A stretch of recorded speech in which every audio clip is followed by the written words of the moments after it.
Instead of focusing on winning arguments, we're teaching the basic fundamentals of sales and marketing and how we can use them to win in the world of politics, teaching you how to meet people where they're at on the issues they care about. Welcome to The Brian Nichols Show. Well, hey there, folks. Welcome to today's episode of The Brian Nichols Show. I am, as always, your humble host, joining you from our lovely Cardio Miracle Studios here in sunny Eastern Indiana. The Brian Nichols Show is powered by the best heart health supplement in the world, Cardio Miracle. So if you're looking to lower your resting heart rate, lower your blood pressure while improving your pump at the gym, stick around. We'll talk about that later in today's episode. Or if you're really curious, go ahead, scan that little QR code over my shoulder, or simply head to cardiomiracle.com/TBNS, and you'll know you're at the right spot because you'll see a little note at the top of the screen saying you're shopping with Brian Nichols. But let's talk about all things trade, tariffs, and trust. Yes, when you're a business and you're trying to go out and make decisions, believe it or not, when you see tariffs just being tossed left and right, seemingly out of nowhere, it makes it a little difficult to actually plan ahead, to think about what you're going to do long term. If you're trying to invest in certain areas, if you're trying to buy new technology, whatever it may be, but also this is hurting America's footing on a global scale. At least that's the argument the one Máté Hajba is making, and he's joining us today on today's episode of The Brian Nichols Show. Máté, welcome to the program. How you doing? Great. Thank you very much for having me, and it's always a pleasure to be on the show. And hello, everyone. I think we live in an interesting times, and it's always interesting and exciting to talk about these issues. It certainly is interesting, Máté.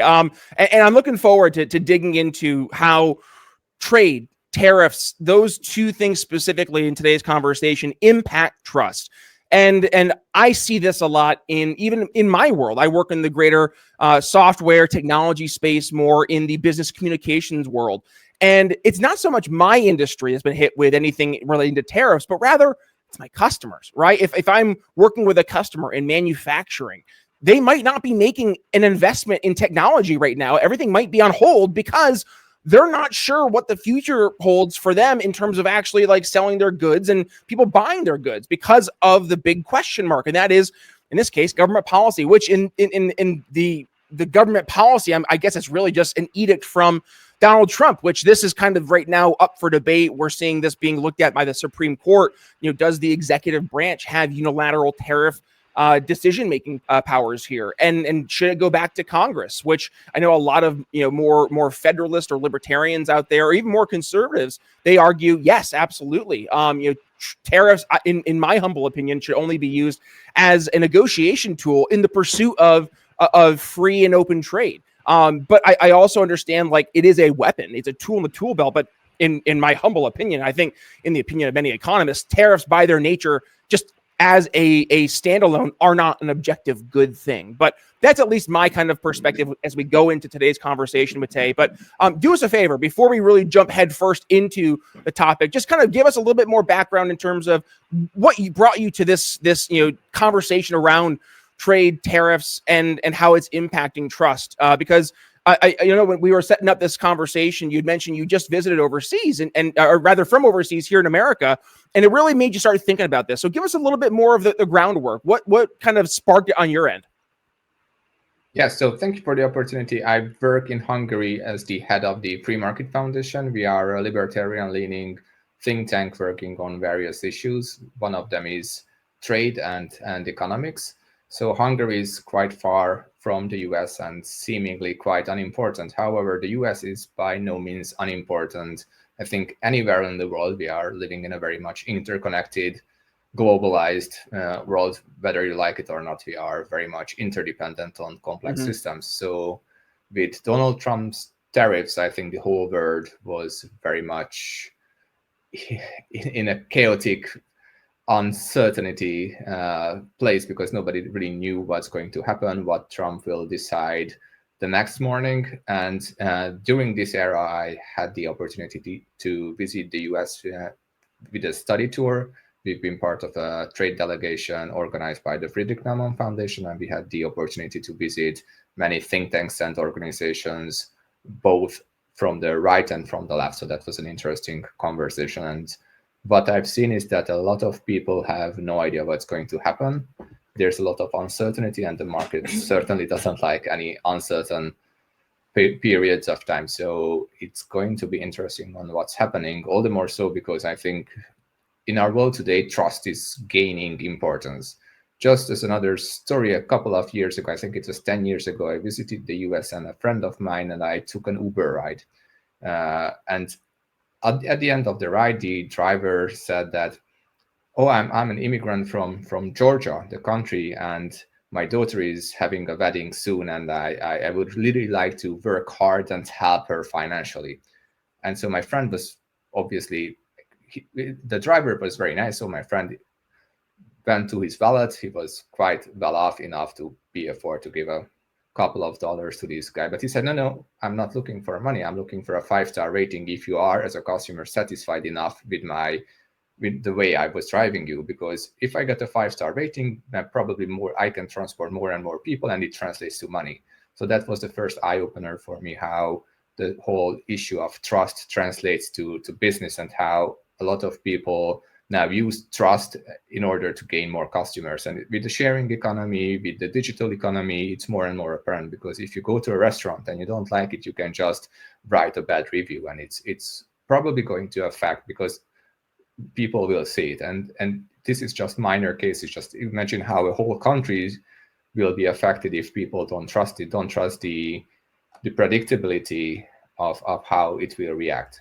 And what you mentioned about trade and the economic principles therein, I think it's important, but we often don't talk about the foreign policy aspect, that it's not just trade. Trade is a tool in foreign policy, and there's the soft power and hard power part of it. And the US has been excellent in exercising its soft power, engendering trust, helping a lot of other countries, being a reliable partner. And now Trump is weaponizing this build of trust.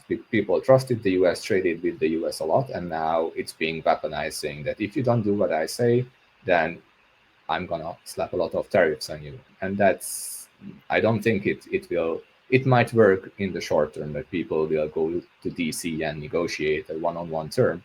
However, in the long term, I think that the US is losing a lot of trust from its allies, and that could, in theory, shift the whole system of allies to not trusting the US and being forced and being pushed towards other actors that are not that friendly to the US, such as Russia, China, or the whole BRICS countries. But So Matej, I just think to really quick, just to be fair though, because I do think there is some merit though to the argument that America has been taken advantage of from a trade perspective in many instances, and we see this. I'm not arguing in terms of the trade deficits. That's not the argument in the slightest, but rather in an unequal playing field in terms of what we would tariff a country relative to what they were tariffing us. And I think what the argument originally, and why I was a little bit empathetic to these conversations at the start, were not from, again, a policy perspective of tariffs being a inherent good, but rather tariffs being a negotiation tool. Especially if we're going to have this argument of we want a true free trade. Well, if that's the case, then I would like to see these other countries, at least in good faith, do the same. And I think that's where, when Americans hear the loss of trust from other foreign from foreign countries, it kind of falls on deaf ears, because we hear that and we say, yeah, of course you're upset and you don't trust us because you've been taking advantage of us for years, both in terms of unfair playing fields, but also America playing world policeman, making sure you don't have to spend as much money on national defense. We're basically doing that for you. We pay an exorbitant amount, not just in NATO, but also in the UN. And oh, by the way, we've been helping fund two of the major wars over the past 5 years, with the war in Ukraine and the subsequent war in the Gaza Strip. So you take all that into consideration. Lots of folks are just kind of like, you know what? I guess that's okay. Like, I've seen what makes you cheer. I'm okay with you guys not necessarily trusting us. So what would you say to that argument? I mostly agree with that argument, that the US, and I empathize with many people in the US feeling that they have been taken advantage of. And I also agree with the statement that the US has been shouldering most of the costs of NATO, for example. And I don't think it's okay. I very much regret the fact that the EU has been basically dormant. It's not just a old continent, it's getting to be the retired continent at the moment. And I think it's shameful that the EU and the European nations are not doing enough or haven't been doing enough, because we are now seeing a lot of countries spending more and more on defense. So, however, I would make a distinction between countries that were close allies to the US and the countries that were not acting in good faith with the US. So I think it's not just the tariffs. However, I'm not sure about the effectiveness of tariffs in the long term economically. My issue is that it's been very hectic and very sudden that the tariffs came about, and this whole uncertainty is not necessarily in the benefits of any country, let alone the US, in the long term. So I think the same argument goes for the foreign aid debate as well. And it's very similar that the US can rightly claim that why would the US taxpayers fund a lot of programs abroad? Many of them are boondoggles and completely unnecessary.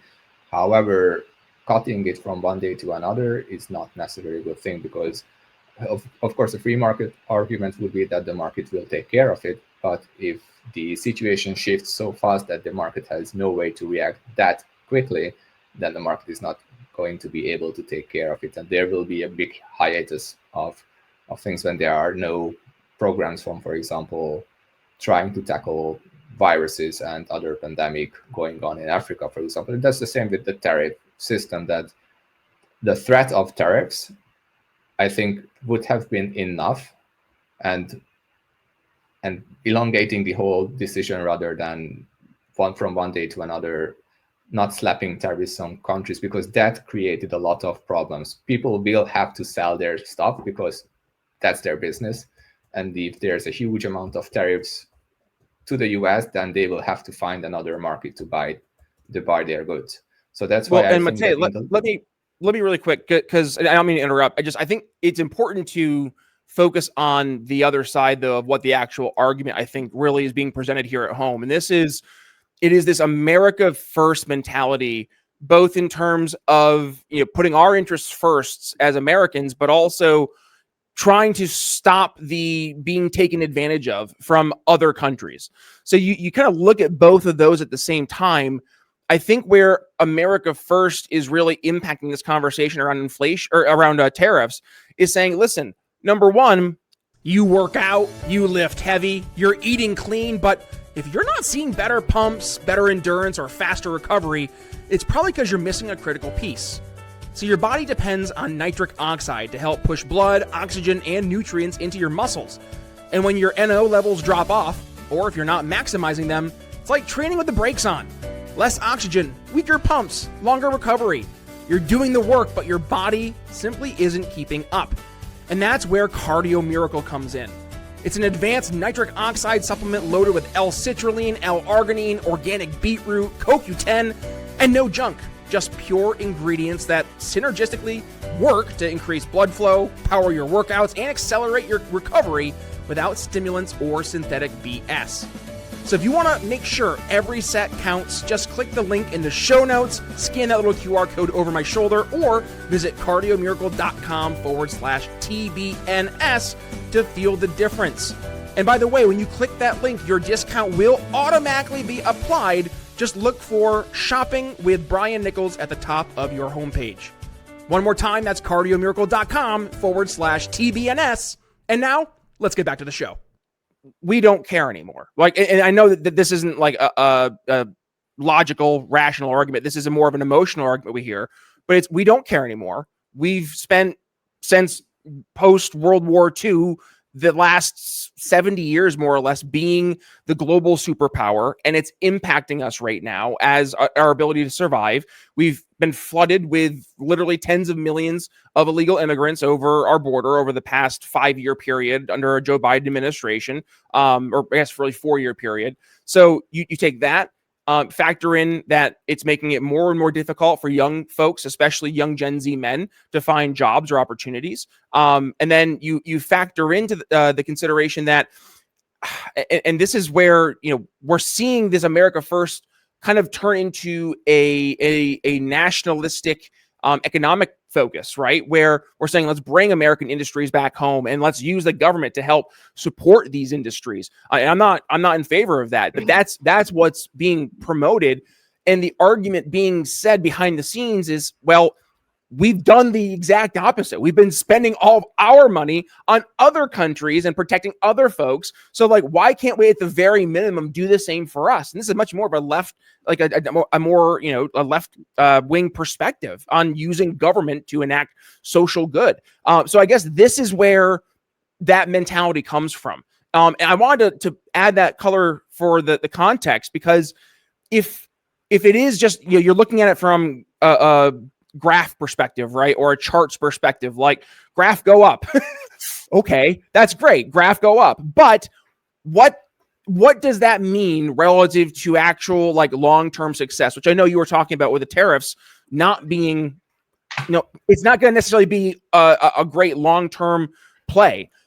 My point, though, is that I think a lot of folks are looking at that in conjunction with bringing a lot more things back home and using government to make those things happen. Does that make sense in terms of where I'm kind of diagnosing the kind of argument right now that we're seeing here in America?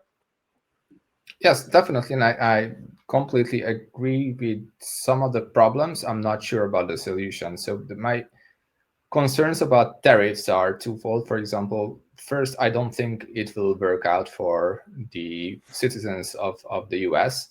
It will hike up prices. It will affect the most vulnerable, poverty-stricken areas more, because it's effectively an extra tax on goods. Whether you like it or not, we live in a globalized world, and many of the goods are not being produced in the US, and production cannot be repatriated that fast, and not necessarily if ever. So it will be effectively a big tax on consumer goods. And of course, a big tax on consumer goods will affect the more poorer areas and more poorer people. I'm not sure that's why it's a good tactic. I understand that there are a lot of arguments about America finally doing something in their own backyard rather than internationally. And I even think that it's not just an American thing. We have the same conversations in Europe as well, whether we should fund the EU or fund our own citizens. I think that's a global thing, and that's inherent in globalization, that this is an argument we must have, and it's a good thing that we are having this argument. I'm not sure that the quick reactions, as in the terms of tariffs, will be a good thing.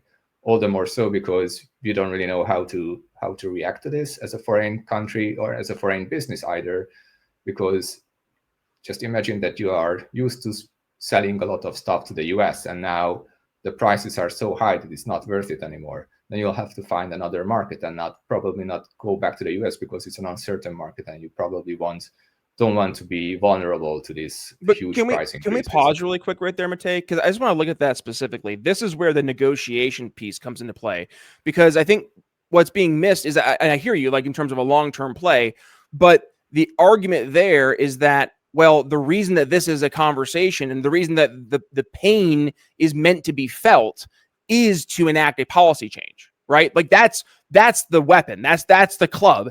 And I'm not arguing in favor of that club, again, from an inherent good or not. I'm saying if there's any argument for a tariff, it is to kind of say, hey, this is a tool in the tool belt to try to push you, other country, to make policy change. And in this policy change, I want your tariff rate to be this % as well.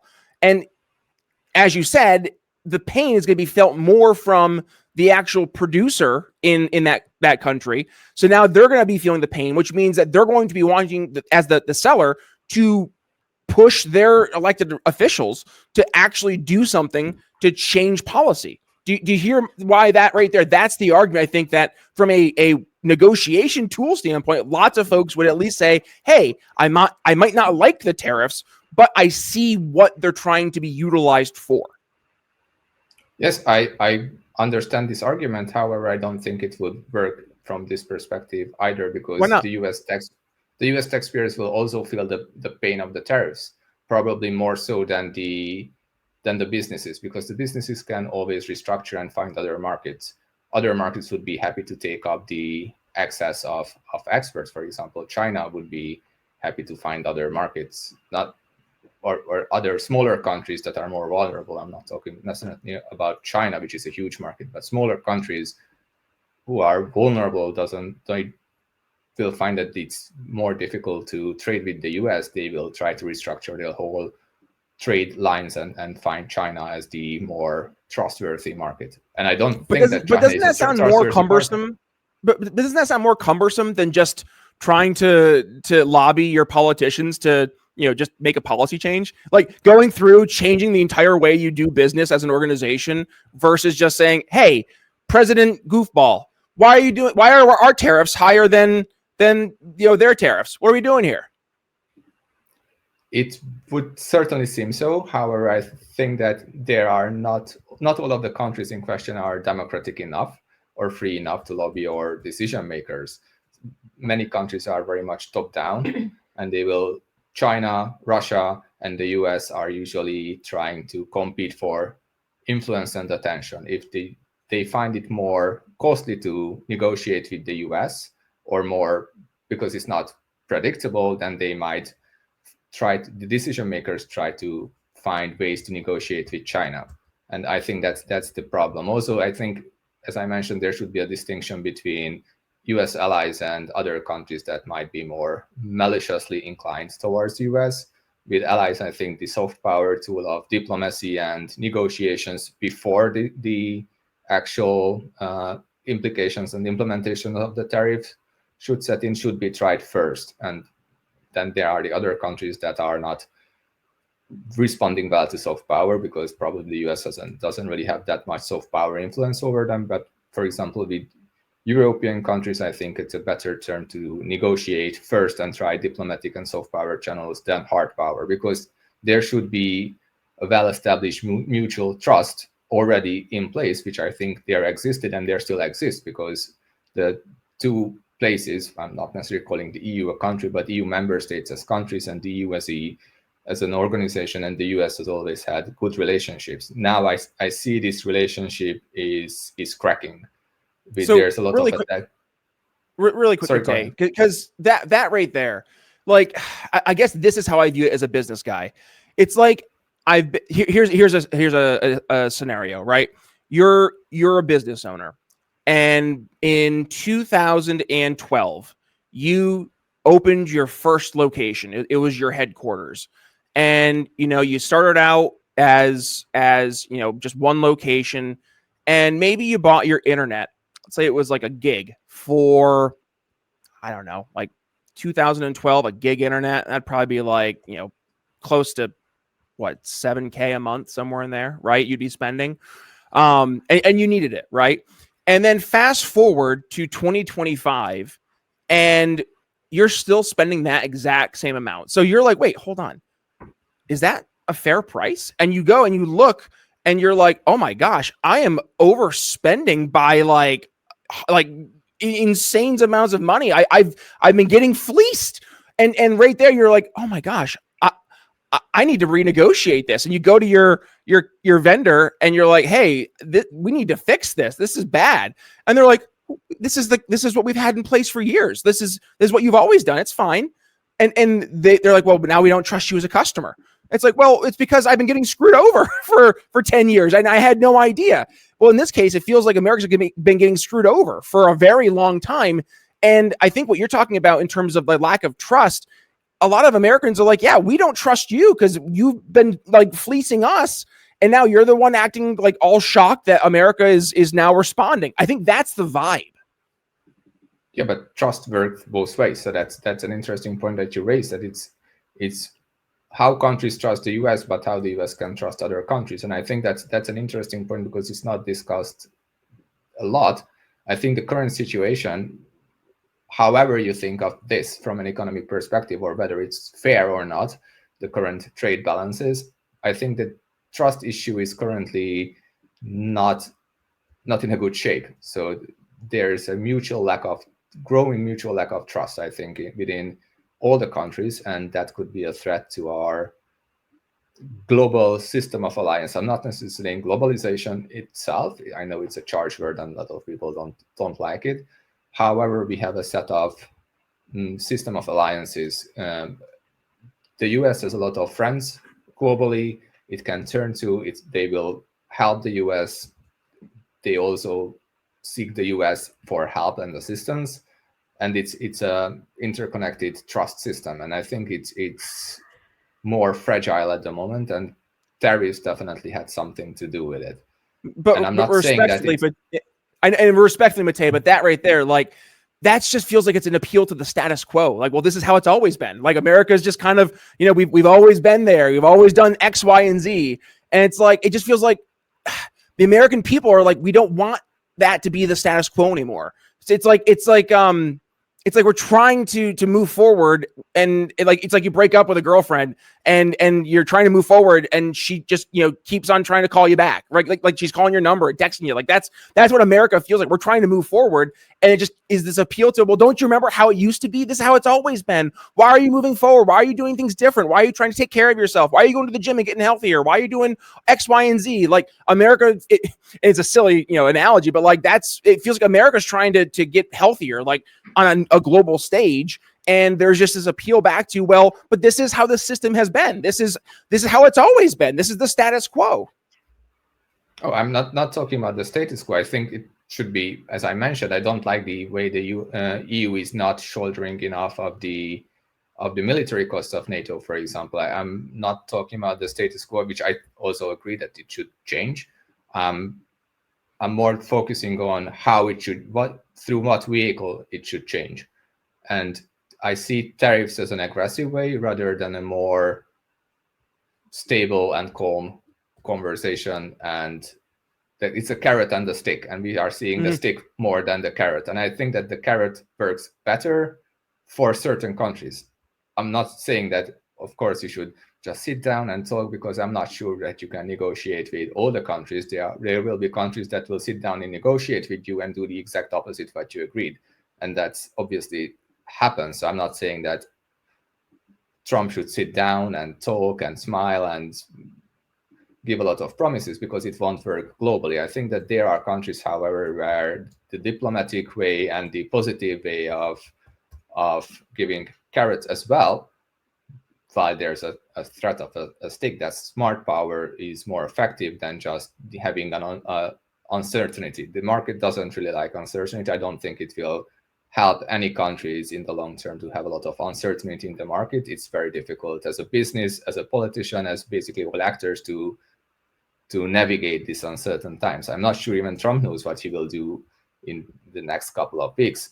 That's his whole shtick. I know that's his strategy of being unpredictable, so his enemies won't know what he will do, and that's an interesting strategy. Certainly, the world is not prepared for it. However, because the world is not prepared for it, that it can cause a lot of chaos, and the world, like, nobody likes the chaos, and that's why I think that if there's chaos, people will try to find stability, and whichever big power can offer more stability, then people will try to look for those powers, and that's my concern. My whole concern is that with this chaotic policy, people will lose trust to the US. For the US, the US will in turn still continue to lose trust with their allies, and it will shift the whole global power structure. It will not just be a trade issue; it will be a foreign policy issue as well, and that's my concern, because I'm very much keen on having the US as a friend. I still think that the US is a leader in it shouldn't be a world police, and the US shouldn't take care of other people's problem, but people look up to the US. In Hungary, certainly, we have a game called I Come From America, and this is my occupation. Is basically a charade game, but it shows that a lot of people look up to the US. It's always the American dream. A lot of people want to migrate to the US. If you're a scientist, you really want to go to the US to do research. Now, it's not necessarily the case anymore. It's not only because of tariffs, but because there's a lot of uncertainty with science as well. There are a lot of uncertainty with businesses as well. We don't really know what to expect. And people are losing this trust of the US being a stable, predictable market. And people won't go to some place where you cannot predict what will happen with you. You won't take your business there. You won't go there to work as a scientist, but try to find another place, or just stay at home, which in the end will not help the scientific output of either you or the US. So my initial feedback is that the stability that you're referring to, and I empathize with the idea that we want stability, but my gut is telling me, Máté, that stability was built on a status quo system that needed to be disrupted, right? And I understand your argument that it's a matter of approach, and I hear that. The problem is that we are 38 trillion dollars in debt. We are watching right now a housing crisis, not necessarily of what we saw in 2008, but rather young folks not having access to homes, where now the average age of a new home or first-time homeowner is 40 years old here in America, which, by the way, in 2020 was 33. So it's gone up 7 years in a 7-year difference in age in a 5-year gap. That's horrifying. We've seen the inflation. I mean, just insane here in America. On top of the rates of our wages not increasing at the same rate, so that's led to a lot of pinch, at the paycheck rather. So like we see all this kind of coming together, and you keep on talking about the stability. A lot of the stability was also built around where America was taking a back seat, right? We saw this with the advent of NAFTA, and I was not really aware of how impacted the old manufacturing hubs were here in the Midwest, for example, until I moved out to the Midwest. Like there are dozens of surrounding communities here in my area that were absolutely devastated with NAFTA because all of these American organizations just shipped all of their manufacturing overseas, over to Canada or over to Mexico. And it devastated these communities. And you see the real impact, and that idea, again, going back to, well, it could be done better. Graph still goes up to the right. People want that. I hear that. I understand that. But on the other side, there needs to be taken into consideration the very real human toll. And with that, the manifestation of that feeling, of that being taken advantage of being forgotten, of having your entire livelihood ripped out from underneath you and sent overseas because pursuit of graph go up, right? Like that right there is a very real tangible outcome that will manifest from that. And I think that is what we're seeing with Trump, is not the prettiest approach, not the most sensible approach to how to deal with this, but rather it is the anger, it is the frustrations, it is the voice of that type of person being now reflected on a global stage. And in terms of policy, you're right. It's very hard to make policy when you're trying to deal with uncertainty. And I agree. I totally get that. I'm seeing that myself. But on the flip side, from the human side of life, like it's very hard to have a life when you're not even sure if you're going to have a job, and that job might get sent overseas. And the problem, Máté, and this is where I've been seeing the argument drift more and more, is that as there is this pushback, folks are starting to lean less from just America first and more towards America only. And that's my ultimate concern, right? Is that if we don't take the concerns of these Americans seriously and actually understand and empathize not just what their problems are, but why they are such issues, and hear them out and try to, like, at the very least, like, empathize and voice those concerns back. Like, hey, I hear you. I get you. My concern is that folks will say, F this global order, F all of this, status quo across the globe.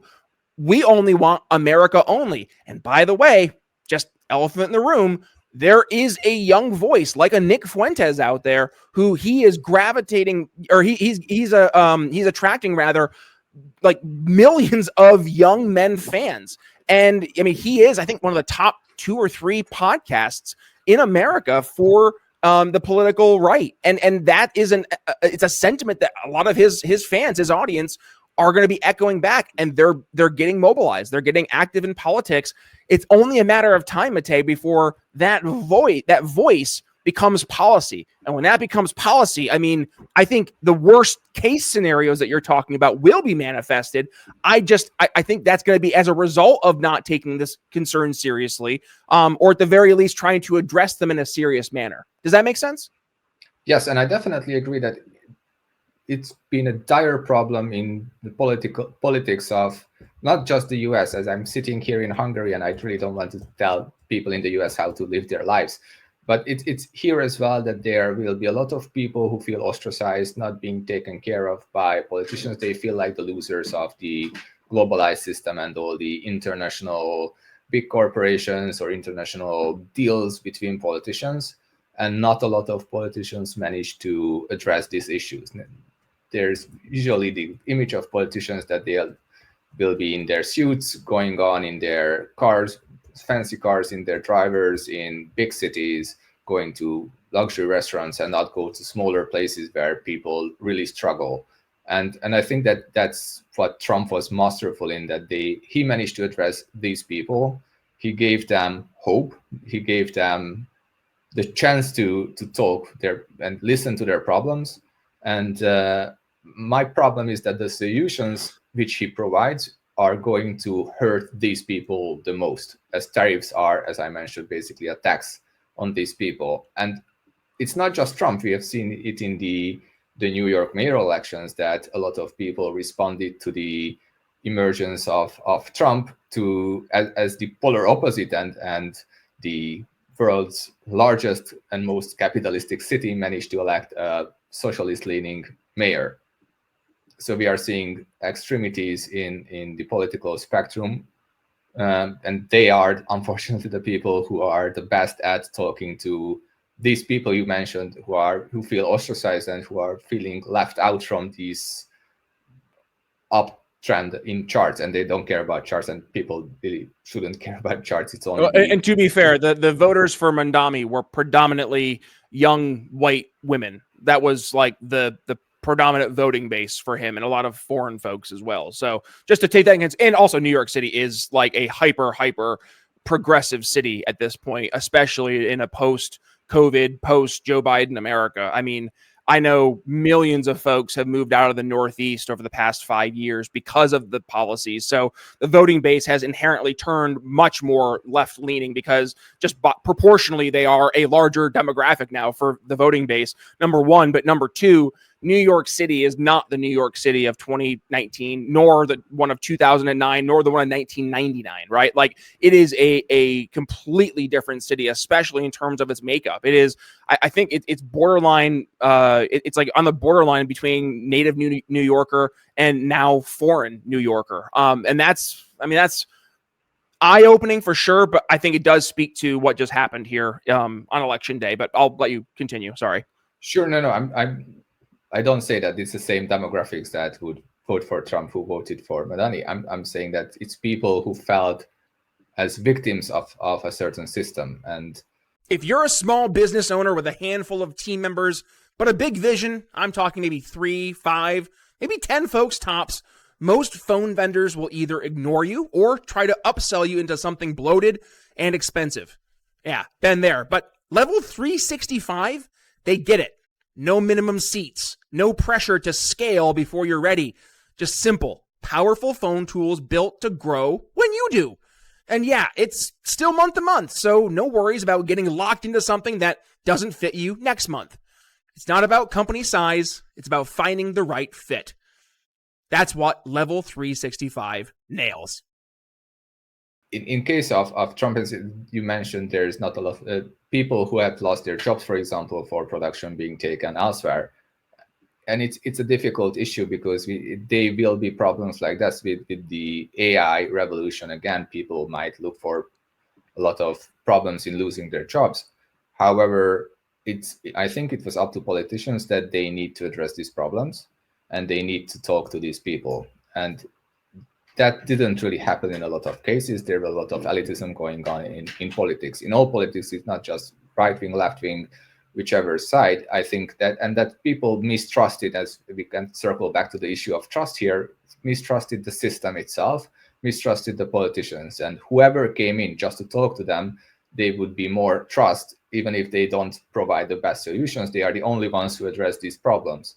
And because they are the only ones, you cannot really choose from who to trust, because there will be only one politician going to these people and talking to them and promising something, even if the promise itself will not probably live up to its all the all the promises. I'm saying that I think there's a growing mistrust of institutions, growing mistrust of politicians, growing mistrust of the media. And this is a problem that needs to be addressed. It's not just a global system of trust, it's national systems of trust. And it's, again, not just the US problem. We are seeing it globally in the EU as well. People are mistrusting the future more and more. They are not optimistic about the future, despite all the graphs going up. People don't look at the graphs and say that, oh, it should be, everything will be peaches, because they feel that it's not. They feel more ostracized. They feel like the losers of a certain system, and that's an unfortunate situation in which extremities can come in, because many politicians will not respond to it, and they are not trying to engender trust. And the media is not engendering trust, because the media is obviously looking for consumers. As it's a business, they are trying to sell bad news, because bad news sells more than good news. That will make people feel like they live in a very, very bad world. Whether it's true or not, it doesn't matter if that's the individual's perception. And it matters a lot how people feel. Like there's social media. People are now getting their news from social media. There are a lot of fake news going on in social media, obviously. So they are obviously, and people know this. People know that they are probably encountered a lot of disinformation on social media. They probably won't be able to pinpoint which, because it's very, very difficult to fact check every single information. You don't have the time to, when you wake up, drink your morning coffee, you're not going to say that, oh, I'm going to check every single source. I'm going to look at every single media I read. There's a lot of crisis in trust. And I think that your point was that, and there are a lot of people who feel ostracized. There are a lot of people who see that the US has been caring about other places rather than its own backyard. And I think it's true, and it's a serious issue. I'm just not sure about the solutions. And I wish I had a good answer to solving the problem. I do not. I'm not a politician, and I don't feel like I should tell people in the US how to respond to this.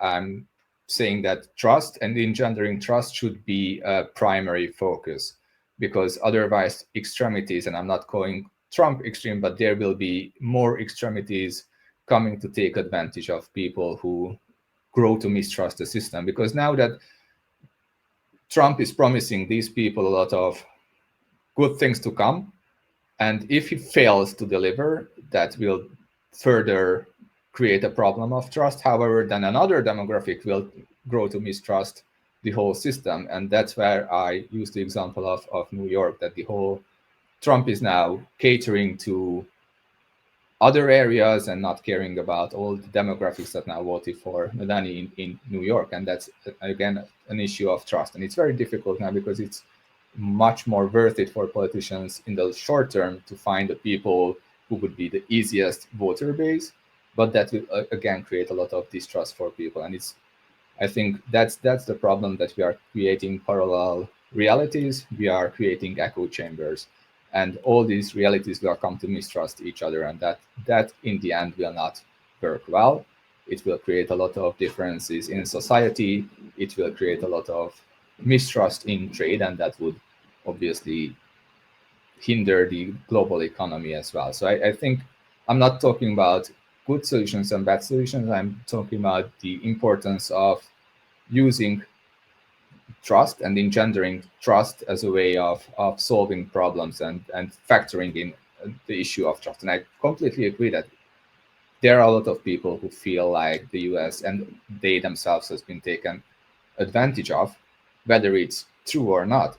But that's the thing, that they trust this narrative over another narrative. And not a lot of politicians, not a lot of decision makers or businesses address this issue.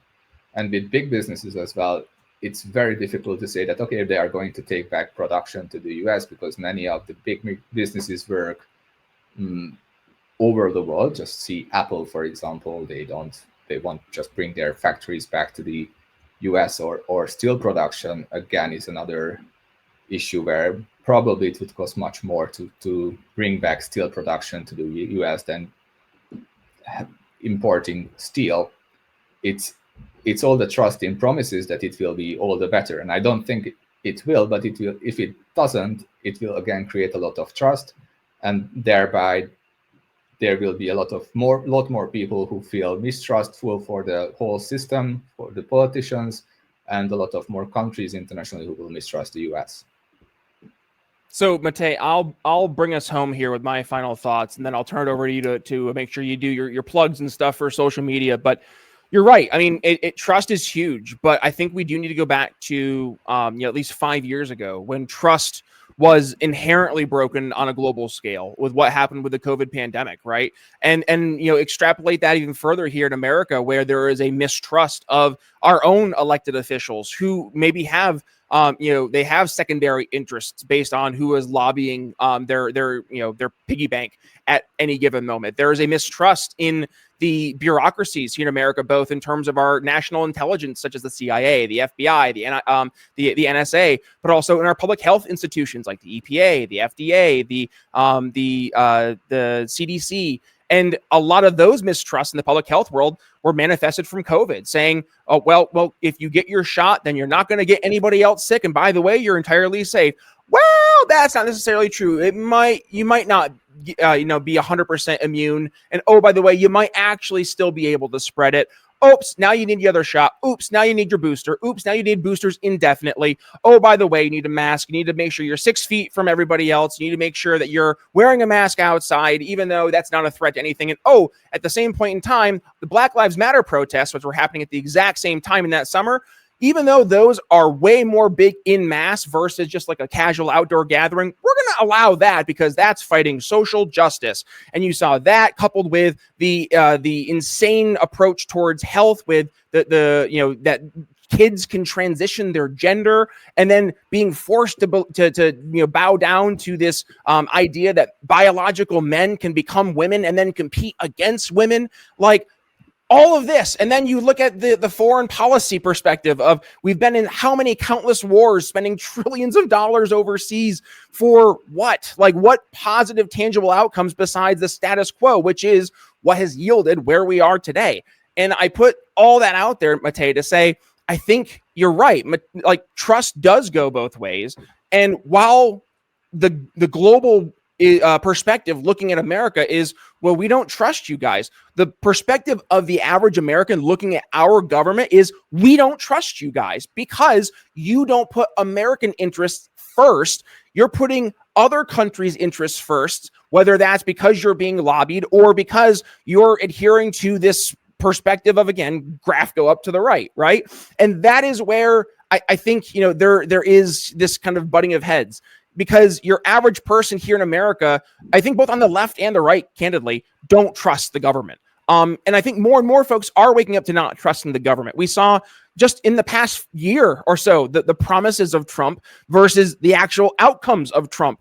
And a lot of folks that voted for him, I know, were saying, like, dude, this is not what I signed. This is not what I bought, right? This is not what I paid for. Where's the Trump that I saw in the commercial? Where's that Trump?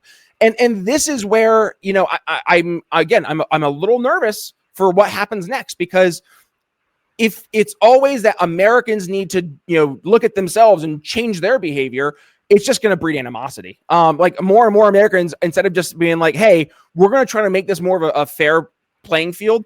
If Americans just keep getting told, like, hey, you need to stop being so erratic and you just got to go back to the way things are, my gut's just telling me that's going to turn, the exact opposite outcome of what we're hoping for. So anyways, that's my final thoughts for today. Máté, bring us home. Where do you want folks go ahead and reach out if they have other conversation ideas in mind, or if they want to pick your brain?